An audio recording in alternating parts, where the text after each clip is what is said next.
UP सरकार में मंत्री और बीजेपी नेता दानिश आजाद अंसारी ने कहा इस पर कि विपक्ष पूरी तरीके से हताश हो गया, उसके पास कोई मुद्दा नहीं बचा है, तो ऐसे में उल जलूल बातें तो करेंगे ही। आज विपक्ष के पास कोई एजेंडा नहीं और बहुत हताशा भरा विपक्ष का व्यवहार है आज के डेट में। और विपक्ष अगर विपक्ष वाकई सही मुद्दों पे लड़ाई लड़े तो उसके पास कोई मुद्दे नहीं है। ना रोजगार का कोई मुद्दा उनके पास है, ना ही सुरक्षा का कोई मुद्दा उनके पास है, ना ही उद्योग कल कारखाने का मुद्दा उनके पास है, क्योंकि इन तमाम मुद्दों पे मोदी जी ने ईमानदारी से बीते 10 सालों में काम किया। हमारे देश की क्षमताओं को बढ़ाने के लिए 10 सालों में काम किया, हमारे देश को विकास की तरफ आगे जोड़ने के लिए 10 सालों में काम किया। तो आज एक तरफ विपक्ष हल्की राजनीति करके अपने आप को जो है क्या साबित करना चाहते हैं, उन्हीं से पूछना पड़ेगा। और उद्धव ठाकरे ने क्या किया? महबूबा मुफ्ती के साथ हाथ मिला करके इंडी गठबंधन स्थापित किया। आज औरंगजेब की कब्र पर फूल चढ़ाने वालों के साथ गठबंधन अगर किसी ने किया तो उद्धव ठाकरे ने किया। मुंबई 93 ब्लास्ट के आरोपी याकूब मेमन, उसकी कब्र का सुशोभीकरण अगर किसी ने किया है तो वो उद्धव ठाकरे ने किया है। जिस प्रकार से औरंगजेब ने सत्ता स्थापन करने के लिए अपने पिता को कैद में रखा, अपने भाइयों का कत्ल किया, वही चीज उद्धव ठाकरे ने राज ठाकरे के साथ करके सत्ता स्थापन करने का प्रयास किया। इस महाराष्ट्र में अगर कोई सबसे बड़ा सत्ता पिपासु औरंगजेब के बाद है तो वो सिर्फ और सिर्फ उद्धव ठाकरे है। समाजवादी पार्टी ने विपक्ष का धर्म निभाते हुए संजय राउत के इस बयान का समर्थन कर दिया। समाजवादी पार्टी के नेता हैं अमीक जामई उन्होंने संजय राउत के बयान का समर्थन किया, जबकि बीजेपी के नेताओं ने संजय राउत और इंडिया गठबंधन के नेताओं से पूछा कि वो बताएं कि औरंगजेब की तरफ का कौन है जिसने दिल्ली में औरंगजेब के परिवार के नाम पर सड़कें बना दी। राउत जी ने उनको औरंगजेब बताया है। इसका मतलब ये है कि एक ऐसा शासक जो निरंकुश है, जो देश में किसी की भी परवाह नहीं करता है। गरीबी है, भुखमरी है, बेकारी है, महंगाई है, उसे फर्क नहीं पड़ता। उसे फर्क पड़ता है तो जो उसके मित्र हैं दौलतमंद लोग कैसे उसकी तिजोरियां भरें और कैसे उसकी पार्टी की तिजोरी भरे। ये एक कैरेक्टर की बात हो रही है। तो संजय राउत जी ने जो कुछ कहा है शहंशाह के बारे में, बिल्कुल उचित कहा उन्होंने कि मरीज़े नफरते मोदी पर लानत खुदा की, मर्ज बढ़ता गया जो दवा की। देख भाई, तुम जो बोल रहे हो जनता उसका कैसा इलाज करती जा रही है। और एक मैं सीरियस नोट पे बात करना चाहता हूं, जो संजय राउत जी ने औरंगजेब और अफजल खां की बात कही है, तो मैं पूछना चाहता हूं औरंगजेब की तरफ का कौन है जिसने दिल्ली के लुटियन जोन में औरंगजेब के पूरे खानदान के नाम पे सड़कें रखी? आप उसके साथ खड़े। ऐसा क्या कहा गया संजय राउत की ओर से कि बवाल इतना बढ़ गया? किन शब्दों का इस्तेमाल किया? ग्राफिक्स हम आपको दिखाते हैं और उन शब्दों को ध्यान से पढ़िएगा। ये मेरे पीछे आप ग्राफिक्स देख रहे हैं। वो कहते हैं गुजरात में औरंगजेब का जन्म हुआ था। उसके आगे वो ये कह रहे हैं कि जहां मोदी का जन्म हुआ उसके बगल के गांव में औरंगजेब का जन्म हुआ था और इसीलिए विवाद खड़ा हो गया है। औरंगजेब की प्रवृत्ति गुजरात, दिल्ली से महाराष्ट्र में आ रही है। मतलब वो ये कह रहे हैं कि जहां से औरंगजेब आता है उस जगह के लोगों की प्रवृत्ति औरंगजेब जैसी हो गई है, जिस पर प्रधानमंत्री नरेंद्र मोदी ने कल राइजिंग भारत समिट में भी संजय राउत को जवाब दिया।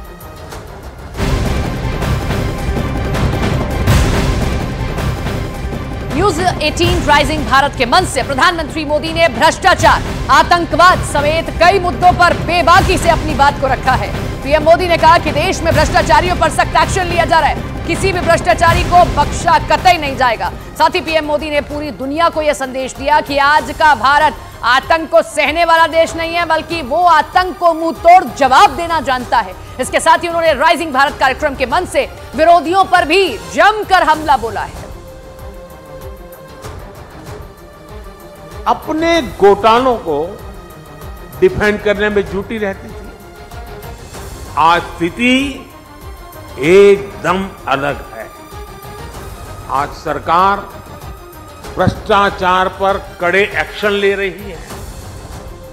जो एक्शन लिया उसका हिसाब दे रही है और भ्रष्टाचारी झूठ बोल बोलकर खुद बचाव की मुद्रा में है।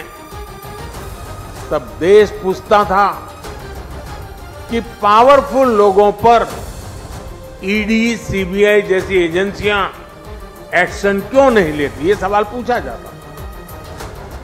आज पावरफुल और भ्रष्ट लोग पूछ रहे हैं कि एजेंसियां उन पर एक्शन क्यों ले रही है।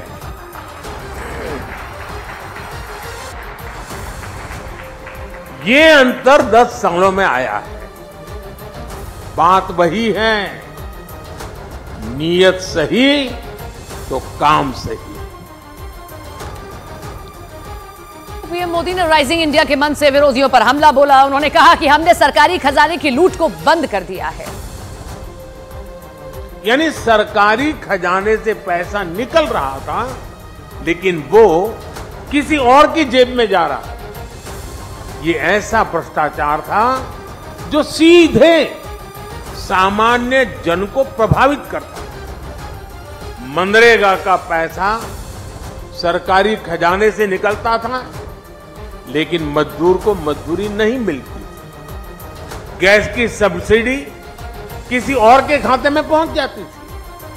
अपनी स्कॉलरशिप पाने के लिए भी रिश्वत खिलानी पड़ती थी।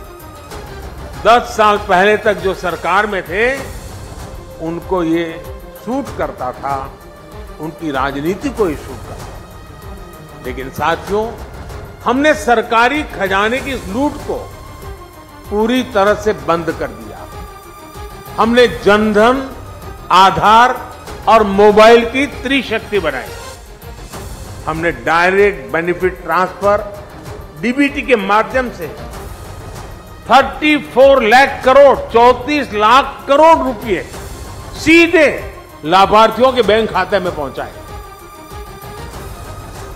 इसी मंच से प्रधानमंत्री ने आतंकवाद पर भी कड़ा प्रहार किया। पीएम ने राइजिंग भारत के मंच से कहा कि नया भारत आतंक के जख्म को नहीं सहता है, बल्कि आतंक के जख्म देने वालों को पूरी ताकत से सबक भी सिखाता है। आतंक के सरगना हो या विकास और शांति की चाहत रखने वाले देश हो, सबने राइजिंग भारत अनुभव किया है।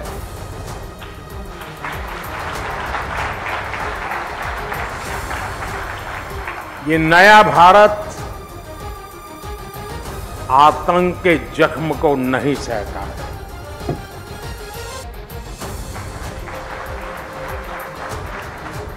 बल्कि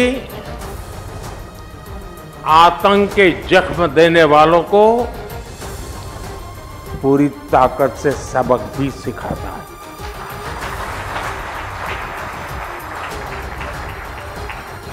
जो हमें आतंकी हमलों के जख्म देते थे,